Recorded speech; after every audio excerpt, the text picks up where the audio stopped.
గురుగారు అప్పుడే నిద్రలేసి బయటకు వచ్చి చూసేటప్పటికి జిగేల్ జిగేల్ మీద వైట్ కలర్ తో కళ్ళ కొట్టేస్తుందండి.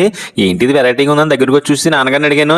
నాన్నగారు ఏమన్నారు, పశువుల హాస్పిటల్లో ఫ్రీగా ఇచ్చారంటే బస్తా 50 కేజీలు అంటే పశువులు తానా అంటే ఇది టీఎంఆర్ బ్లాక్ అని జూమ్ చేసి కొడితే కొంచెం కళ్ళు పెద్ద చేసి చూసాను. న్యూట్రిషన్ ఫ్యాక్ట్స్ ఏమున్నాయని క్రూడ్ ప్రోటీన్ 12% ఉంది, క్రూడ్ ఫైబర్ 21% ఉంది. అందుకే గేదెలు పేడ బాగేస్తాయి. గురుగారు ఈ బత్త అయితే మాత్రం ఫ్రీగానే ఇచ్చిందండి గవర్నమెంట్.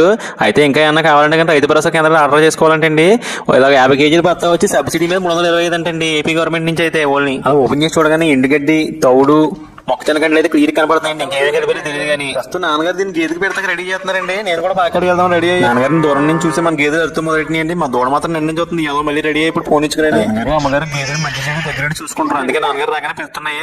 మా గేదె పుట్టిన పెద్ద కూతురు చూడండి, నన్ను చూడగానే మొహం పక్కెట్టేసుకుంది. ఏదో మొహం నేను చూడనట్టు. బుడిదోడు మాత్రం మొహం తెలియదు కదా, అందుకే చూస్తుంది. ఇంకా నాన్నగారు మొత్తం మిక్స్ చేస్తున్నారు. తౌడు నా మేతను. గేదె మాత్రం ఏదో దమ్ బిర్యానీ తిన్నట్టు ఇలా కూడా వేస్తుందండి నాన్ స్టాప్ గాను. మామూలు రెగ్యులర్ గా తౌడు తిన్నట్టు ఇది కూడా తినేస్తుంది దానా.